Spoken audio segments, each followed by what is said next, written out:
7 दिसंबर 1941 की सुबह अमेरिका के पर्ल हार्बर पर कई जापानी लड़ाकू विमानों ने एक साथ हमला कर दिया। उस वक्त पर्ल हार्बर पर अमेरिका के कई जंगी जहाज, लड़ाकू विमान और हजारों सैनिक थे। हमले का सायरन बजने और अमेरिकी सेना के एक्टिव होने से पहले ही जापान ने एक एक करके सभी अमेरिकी विमान और जंगी जहाजों पर बम गिराकर उनको तहस नहस कर दिया और साथ में 2400 अमेरिकी सैनिकों को भी मौत के घाट उतार दिया। आज के इस वीडियो में हम यही जानेंगे कि जापान ने न्यूट्रल बैठे अमेरिका पर इतना बड़ा हमला करने की हिम्मत क्यों की थी। हमारी इस इंटरेस्टिंग कहानी की शुरुआत होती है द्वितीय विश्व युद्ध के दौरान, जब अमेरिका चीन का खुलकर साथ दे रहा था। द्वितीय विश्व युद्ध को चलते 3 साल हो चुके थे और जापान को हिटलर पूरा सहयोग कर रहा था। जापान की सेना अपने आसपास के देशों पर कब्जा कर रही थी। उस वक्त जापान के पास ऑयल की कमी थी। जापान अपना 80% ऑयल अमेरिका से आयात करता था। ऐसे में जापान अमेरिका पर अपनी निर्भरता कम करने के लिए कोरिया,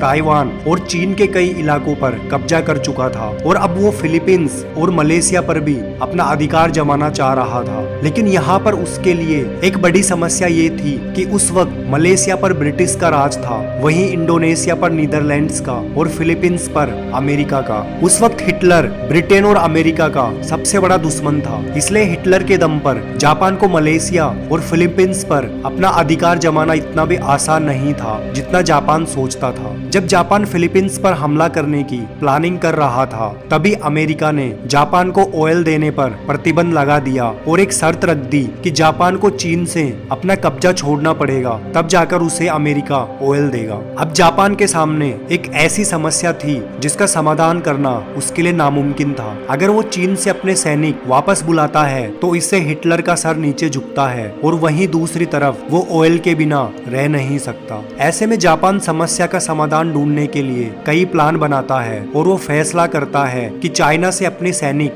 वापस नहीं बुलाएगा और एक गुप्त प्लान बनाकर वो इंडोनेशिया पर कब्जा करेगा और वहीं से अपने लिए ऑयल की पूर्ति करेगा। लेकिन इंडोनेशिया पर हमला करने से पहले उसे फिलीपींस को जीतना होगा। अगर जापान फिलीपींस पर हमला करता तो अमेरिका सीधे तौर पर विश्व युद्ध में शामिल हो जाएगा। उस वक्त फिलीपींस में कई अमेरिकी सैनिक थे। जापान बुरी तरह फंस जाता है और यहीं से वो अमेरिका के साथ इतिहास का सबसे बड़ा खेल खेलता है। वह फिलीपींस पर हमला ना करके प्रशांत महासागर में स्थित अमेरिका के एक बड़े नेवल एयरबेस पर्ल हार्बर पर बिना युद्ध के ऐलान किए चुपके से हमला करने की प्लानिंग बनाता है, क्योंकि अमेरिकी सेना का प्रशांत महासागर में सबसे बड़ा जमावड़ा पर्ल हार्बर एयरबेस ही था। अगर जापान इस एयरबेस को ध्वस्त कर दे तो अमेरिका को एक बड़ा झटका लगेगा और अमेरिका कमजोर पड़कर जापान पर थोपी गई शर्त को वापस ले लेगा और जापान के साथ शांति समझौते की मांग करेगा। एक तरफ जहां जापान पर्ल हार्बर पर हमले की तैयारी कर रहा था, वहीं दूसरी तरफ हमले से एक दिन पहले वॉशिंगटन में जापान के प्रतिनिधियों ने अमेरिका के विदेश मंत्री को अमेरिका की शर्तें मानने व जापान पर लगे आर्थिक प्रतिबंधों को खत्म करने की बातचीत कर रहे थे। इसलिए अमेरिका इस हमले के लिए ना ही तैयार था और ना ही इसकी कल्पना कर सकता था। अब जापान रातों रात 414 बॉम्बर एयरक्राफ्ट के साथ पर्ल हार्बर की तरफ बढ़ता है। 7 दिसंबर 1941 की सुबह जब अमेरिकी सैनिक उठे ही थे कि अचानक से उनका अलार्म बजता है। जब वो बाहर निकलकर आसमान की तरफ देखते हैं तो उन्हें पूरे आसमान में बॉम्बर एयरक्राफ्ट नजर आते हैं। वो कुछ समझ पाते इससे पहले ही जापानी एयरक्राफ्ट के पहले ग्रुप ने पर्ल हार्बर पर बमों की बारिश कर दी और ये हमला 45 मिनट तक चलता रहा। जैसे ही जापानी एयरक्राफ्ट वापस गए, अमेरिकी सैनिकों को लगा कि अब हमला बंद हो चुका है। लेकिन इसके 10 मिनट बाद जापान का दूसरा ग्रुप 171 एयरक्राफ्ट के साथ वापस आया और बची कुची जगह पर बम बरसाता रहा। तब तक कई अमेरिकी एयरक्राफ्ट और सैनिक एक्टिव हो चुके थे। 22 मिनट हमला करके जापानी एयरक्राफ्ट वापस जा चुके थे। कुल मिलाकर 75 मिनट तक चले ये हमले अमेरिका को बहुत नुकसान पहुंचा चुके थे।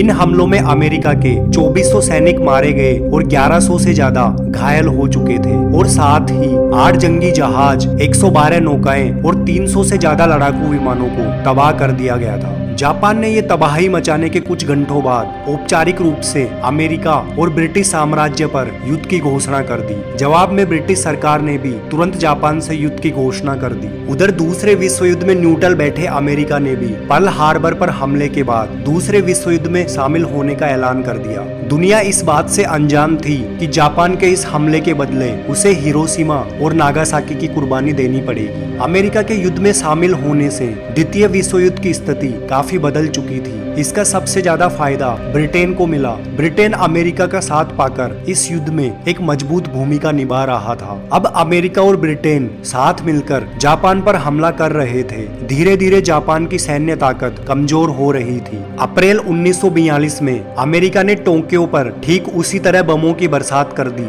जिस तरह जापान ने पर्ल हार्बर पर की थी। ये द्वितीय विश्व युद्ध के दौरान अमेरिका द्वारा किया गया सबसे खतरनाक हमला था। इसके बाद भी जापान घुटने टेकने पर राजी नहीं हो रहा था और अगले 4 साल तक यह युद्ध इसी तरह चलता रहा। तभी जुलाई 1945 तक अमेरिका ने परमाणु बम का सफलतापूर्वक परीक्षण कर लिया था और इसे दुनिया का सबसे खतरनाक बम बताया गया था। अप्रैल 1944 से लेकर अगस्त 1945 के बीच अमेरिकी हवाई हमलों में 3,33,000 जापानी मारे जा चुके थे और 4 लाख से अधिक जापानी घायल हो चुके थे। लेकिन इसके बाद भी जापान ने सरेंडर करने से इनकार कर दिया था। इस वजह से अमेरिका ने ये मान लिया कि पारंपरिक बमबारी से जापान को झुकाया नहीं जा सकता। इसलिए अमेरिकी राष्ट्रपति और उनके सहयोगियों ने निर्णय लिया कि जापान के ऐसे शहरों पर परमाणु बम से हमला करना होगा जो अब तक सुरक्षित बचे हो और वहां सैन्य प्रोडक्शन किया जाता हो। आखिरकार अमेरिका ने जापान के खिलाफ अगस्त 1945 में अपना आखिरी पत्ता इस्तेमाल कर डाला। 6 अगस्त 1945 को जापान के ऊपर अमेरिकी बोइंग B-29 एयरक्राफ्ट उड़ान भर रहा था। सुबह 7 बजे ये एयरक्राफ्ट जापानी रडारों द्वारा देखा गया और चेतावनी के सायरन बजाए गए। लेकिन जापान में तब तक पेट्रोल की इतनी कमी हो चुकी थी कि उस एयरक्राफ्ट को रोकने के लिए कोई जापानी विमान नहीं भेजा गया। इस B-29 विमान ने 8:15 पर 4,400 kg वजनी लिटिल बॉय नाम के परमाणु बम को हिरोशिमा के ऊपर गिरा दिया। 43 सेकंड में ये बम नीचे आकर फट गया। जब ये फटा तो तापमान 10 लाख सेंटीग्रेड पहुंच गया। उस वक्त हिरोशिमा की कुल आबादी 2,50,000 थी। इसमें से 30% यानी 80,000 लोग बम के फटते ही मौत के मुंह में समा चुके थे। बम फटने के थोड़ी देर बाद पूरे आसमान में मशरूम क्लाउड बन गए थे जिसकी वजह से हवा से ऑक्सीजन खत्म हो गई थी। ऑक्सीजन की कमी के कारण शेल्टरों में छुपे लोग भी मारे जा चुके थे। इससे होने वाले नुकसान का जब तक पूरा अंदाजा लगाया जाता उससे पहले ही 9 अगस्त की सुबह B-29 एयरक्राफ्ट 4,050 kg वजनी परमाणु बम जिसका कोड नेम था फैटमैन, इसको लेकर जापान की ओर बढ़ रहा था। इस दूसरे बम के निशाने पर था जापान का औद्योगिक शहर कोकुरा। कोकुरा में जापान की सबसे बड़ी और सबसे ज्यादा गोला बारूद बनाने वाली फैक्ट्रियां थी। सुबह 9:50 पर पायलट को कोकुरा शहर दिखाई देने लगा। इस समय ये विमान 31,000 फीट की ऊंचाई पर उड़ रहा था। बम को भी इसी ऊंचाई से गिराया जाना था, लेकिन कोकुरा के ऊपर घने बादल छाए हुए थे। इस वजह से B-29 कुछ देर तक आसमान में ही घूमता रहा और एग्जैक्ट लोकेशन पर टारगेट करने के लिए बादलों के हटने का इंतजार करता रहा। B-29 का फ्यूल तेजी से कम होता जा रहा था। विमान में केवल इतना ही फ्यूल बचा था कि वापस पहुंच सके। बादलों की वजह से कोकुरा शहर दिखाई न देने के कारण ग्रुप कैप्टन ने इसे बादलों के ऊपर से ही छोड़ने का आदेश दिया। पायलट ने बम को नीचे गिरा दिया। 52 सेकंड तक गिरते रहने के बाद ये बम पृथ्वी तल से 500 फुट की ऊंचाई पर ही फट गया और इसके नीचे था नागासाकी शहर। ये शहर कोकुरा के बाद अमेरिका का दूसरा टारगेट था। विस्फोट के 1 मिनट के अंदर ही तकरीबन 40,000 लोगों की जान चली गई। अगले कुछ महीनों में लगभग 30,000 घायलों की